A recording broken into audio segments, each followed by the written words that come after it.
श्रीमतेरन्यजा मातृमुनीन्द्राय महात्मने श्रीरङ्गवासिने भूयात् नित्यश्रीः नित्यमङ्गलम्.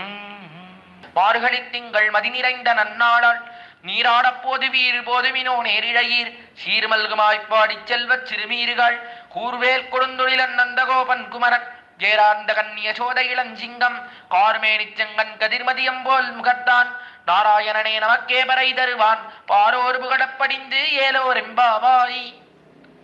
மார்கழி திங்கள் நல்ல மார்கழி மாசம் வந்து சேர்ந்தது. மார்கழி மாசம் மிகுந்த பெருமையோடே கூடியிருக்கக்கூடிய மாசம். எப்படிப்பட்ட மாசம்?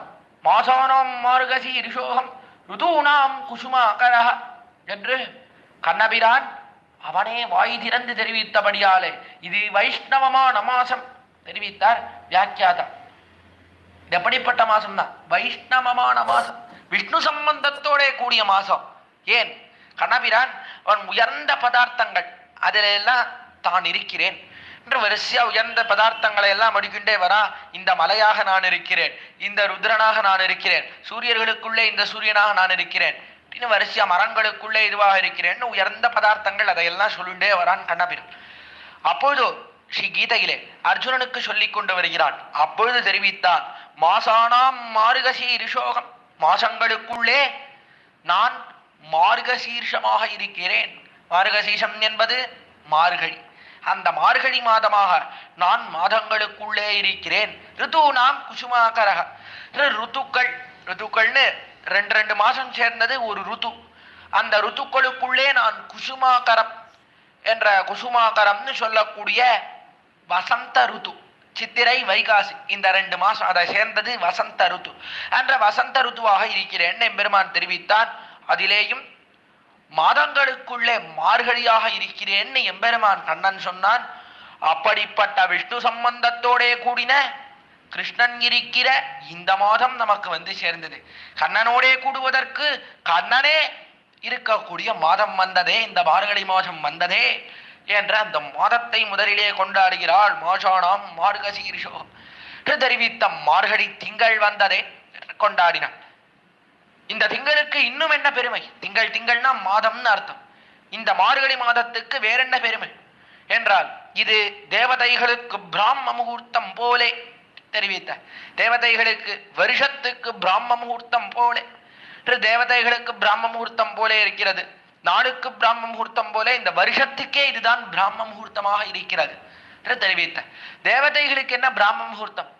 என்ன பிராம முகூர்த்தம்னா என்ன? அதிகால வேளை, காலையிலே சுமார் 4:30 மணியிலிருந்து 6 மணி வரை, அந்த 4:30 5:30 மணி வரை அந்த காலம்தான் காலையிலே பிரம்ம முகூர்த்தம் என்று அதற்கு பேர். அந்த காலத்திலே எழுந்து நல்ல சத் விஷயங்கள், நல்ல 4000 திவ்ய பிரபந்தங்களை சொல்லுவதென்ன, நல்ல வேதத்தை ஓதுவதென்ன, இதையெல்லாம் செய்தா தன்ன மனதிலே ஹிருதிஸ்தமாக இருக்கும். அதே சமயத்திலே பாடங்கள் அரைப்படித்தா அதுவும் நன்னா நம்முடைய மனதிலே ஏறும். அது நல்ல சத் விஷயங்கள் செய்வதற்கு உகந்த காலம். அதனால தான் அந்த காலத்தை நம்ம எழுந்திருக்கவே மாட்டேங்கிறோம். எங்க எழுந்து எங்கேயாவது சத் விஷயம் பண்ணிட்டா என்ன பண்ணுறது? கூடவே கூடாது. எப்பவும் பிரம்ம முகூர்த்தம் முடிஞ்சு கொடுத்தா அப்படின்னு பார்த்துட்டு அதுக்கப்புறம் தான் எழுந்திருக்கணும். அப்படிதான் எழுந்துட்டு இருக்கோம் நாம்.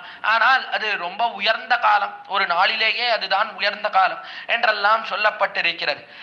தேவதைகளுக்கு எது ஒரு நாள் என்று கேட்டால், தேவதைகளுக்கு நம்முடைய ஒரு வருஷம் இருக்கே அதுதான் தேவதைகளுக்கு ஒரு நாள்.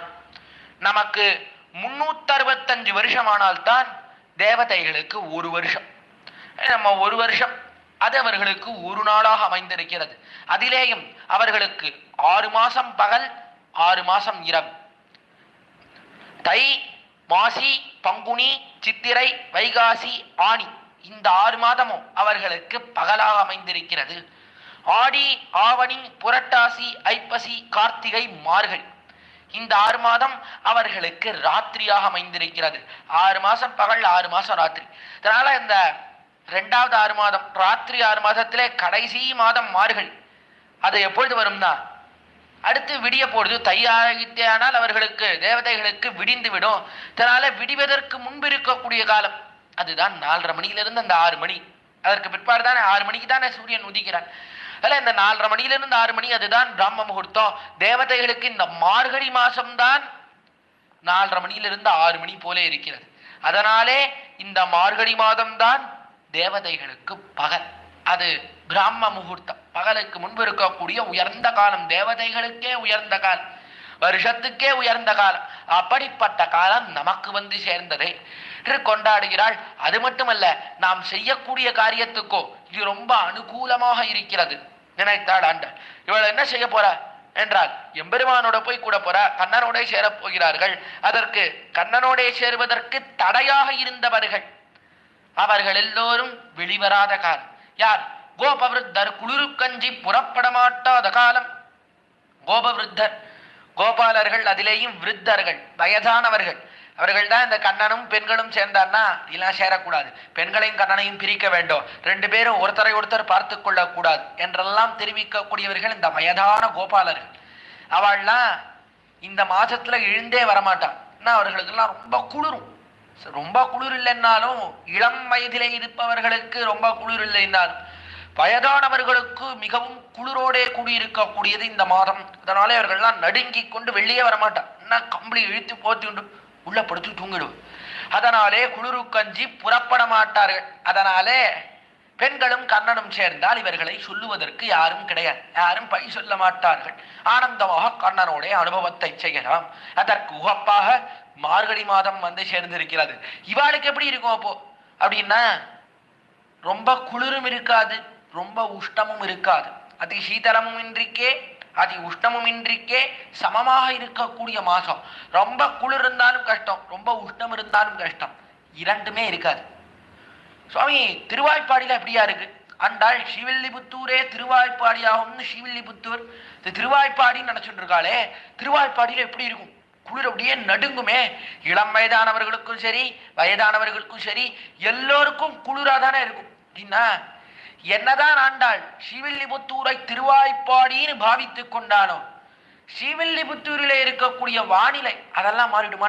வெதர் கண்டிஷன், அது கிளைமேட் அதெல்லாம் மாறிடுமா? அது மாறாது.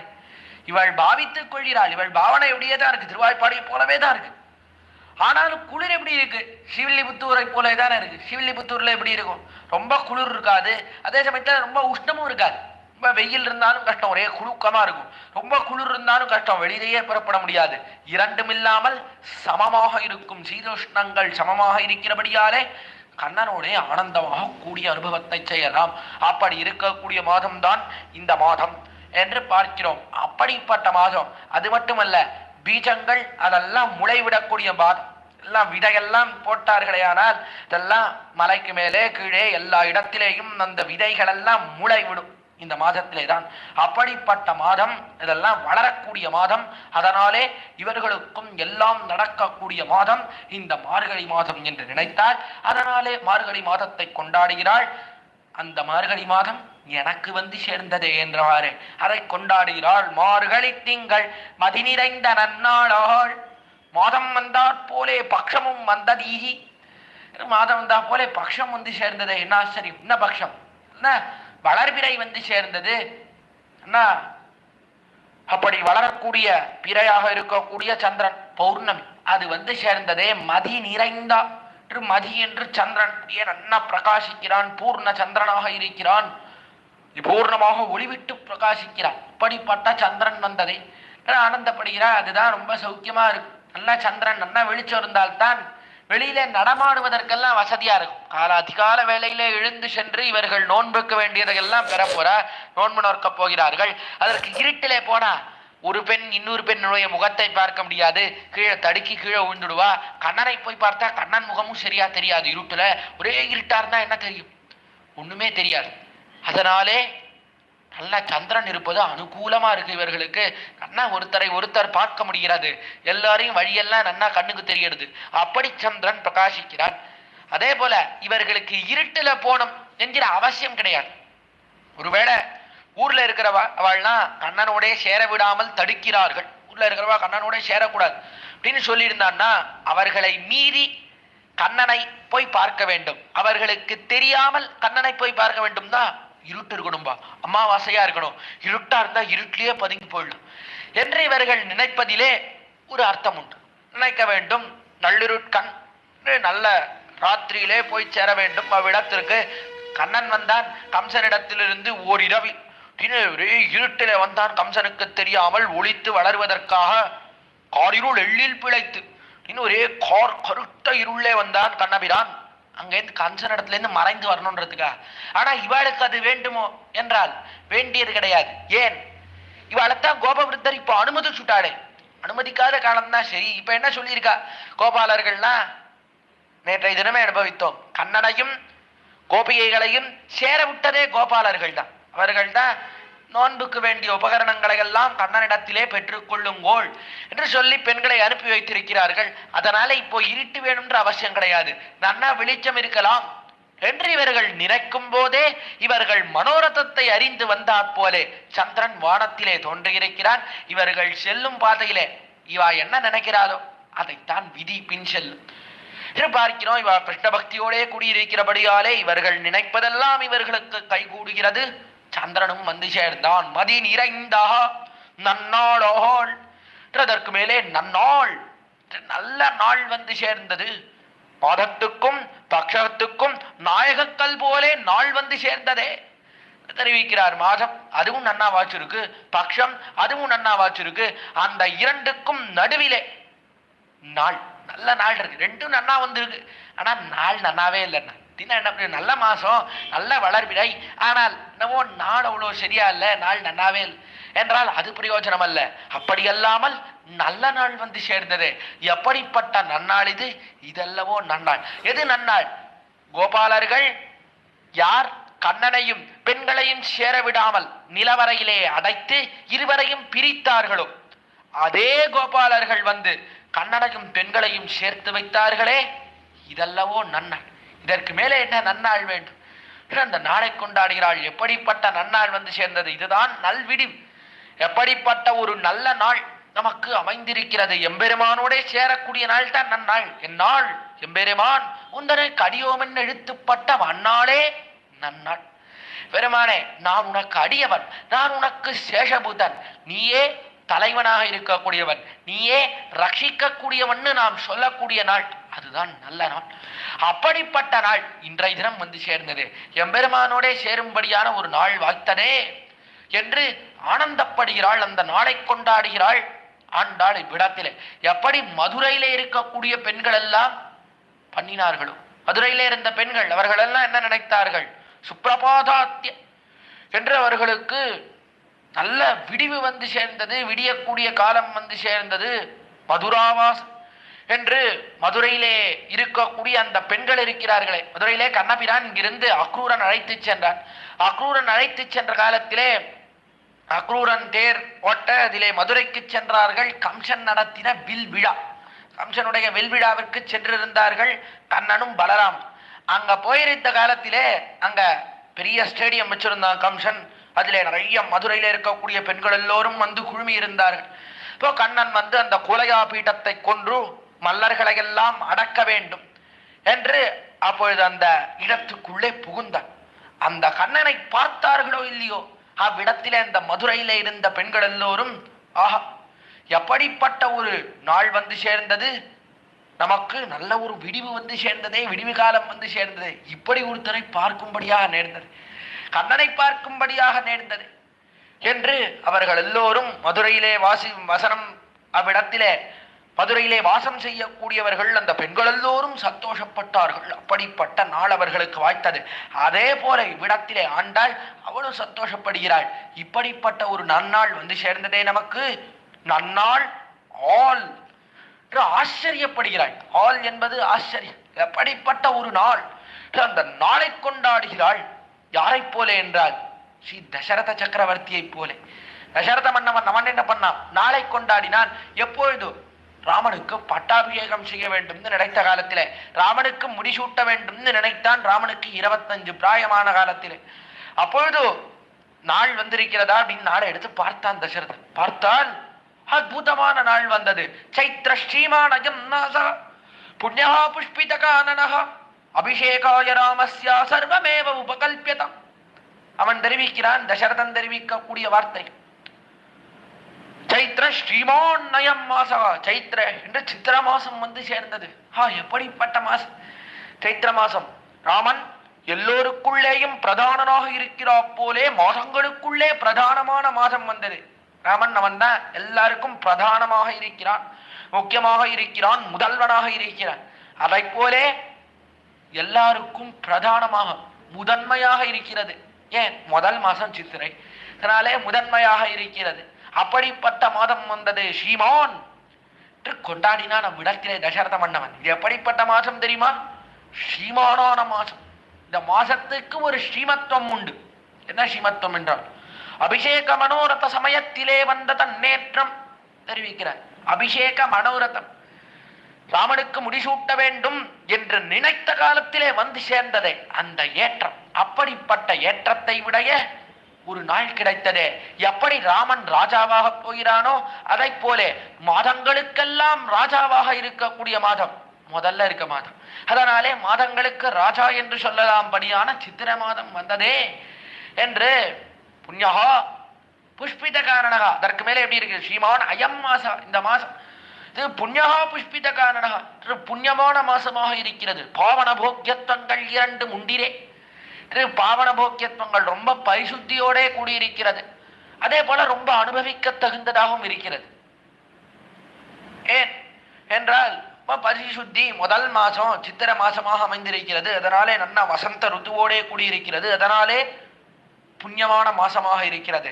அதே சமயத்திலே புஷ்பித, எங்கு பார்த்தாலும் நல்ல சித்திர மாதத்திலே புஷ்பங்களானது பூத்து குலுங்குகிறது. ஸ்பிரிங் சீசன் என்று தெரிவிக்கிறார்களே ஆங்கிலத்தில். அப்படி புஷ்பங்கள் பூத்து குலுங்கக்கூடிய மாதம் இந்த சித்திரை மாதம். அப்படிப்பட்ட இந்த சித்திரை மாதம் வந்ததே புஷ்பித காணனாக. அபிஷேகாய ராமஸ்ய, அபிஷேகம் ராமனுக்கு பட்டாபிஷேகம் என்று சொன்னவாறே காடெல்லாம் பூத்து குலுங்கித்து பட்டாபிஷேகத்துக்காகவே பூத்தா போல இருக்கிறது. என்ன ஒரு ஆச்சரியம்! பெரிய அரண்மனைகள் எல்லாம் பட்டாபிஷேகத்துக்கு அலங்காரம் பண்ணுகிறா போலே வேற யாரும் போய் அலங்காரம் பண்ண வேண்டாம், தானே பூத்து குலுங்குகிறது. யாராவது போய் காடு எல்லா இடமும் மொட்டை மரமா இருந்ததுன்னா அதுல போய் ராமனுக்கு பட்டாபிஷேகம் அப்படின்னு மொத்த இடத்துக்கும் சீரியல் செட் லைட் போட்டிருக்கணும். அவ்விடத்தை அந்த அயோத்தியில் அப்படி வேண்டாதபடியாக தானே புஷ்பங்கள் பூத்து குலுங்குகிறது. பெருமாள் பொன்முடி சூட காடு பூமுடி சூடித்து. அற்புதமான வார்த்தை பெரியவாச்சான் பிள்ளை. பெருமாள் பொன்முடி சூட. பெருமாள் நம்முடைய சம்பிரதாயத்திலே ராமனுக்கு திருநாமம். ராமன் பொன்முடி சூட, பொன்முடி சர்ணத்தினாலே ஆன கிரீட்டம், அதை சூடிக்கொள்ள போகிறான். அவனுக்கு திருவபிஷேகம் பட்டாபிஷேகம் அப்பொழுது ஸ்வர்ண கிரீட்டத்தை சூட்டி கொள்ள போகிறான் ராமன் என்று தெரிந்தவாறே காடு பூமுடி சூடித்து. காடு என்னாச்சுன்னா புஷ்பத்தினாலேயே ஒரு கிரீட்டம் சாத்திண்டது, புஷ்பத்தாலேயே ஒரு முடிசுத்தினா போல இருந்தது. ஏன்? சித்திர மாசம் புஷ்பங்கள் பூத்து குலுங்குவது புஷ்பத்தாலே ஒரு கிரீட்டமானா போல இருந்தது. பெரிய ஒரு கல்யாணத்துக்கு போறோம், கல்யாணத்துக்கு போனா என்ன பண்றோம்? நல்லா பட்டு புடவை நகை எல்லாம் போட்டுன்னு போறோம். ஏன்? இவருக்கா கல்யாணம்? மாப்பிள்ளைக்கு தானே கல்யாணம், பொண்ணுக்கு தானே கல்யாணம். இவர் என்னவோ இவ்வளோ அலங்காரம், என்னவோ இவர் ரெண்டாம் கல்யாணம் பண்ணிக்க போற மாதிரி இவ்வளோ அலங்காரத்தோட போறாரு. இவர் எதுக்கு அலங்காரத்தோட போறார் அப்படின்னா, ஏதோ ஒரு கல்யாணம் நல்ல ஒரு விசேஷம் நடக்கிறது, போகும்போது அலங்காரத்தோட போக வேண்டாமா என்பதற்காக அதுல போய் பிச்சைக்காரனை போல ஏதோ அழுக்கு புடவையும் வேஷ்டியும் கட்டின்னு போனா கல்யாண மாப்பிள்ளை அவருக்கு கல்யாணம் பண்ணிக்கிற ஒரு ஆசை வருமா? அவருக்கே வெறுத்து போய் அவர் ஓடி போயிடுவார் அதுக்கப்புறம். அதனாலே என்ன அலங்காரம் எல்லாம் பண்ணி கொண்டு கல்யாணத்துக்கு போக வேண்டும் என்று வைத்துக் கொண்டிருக்கிறார்கள். அதை போலதான் காடு.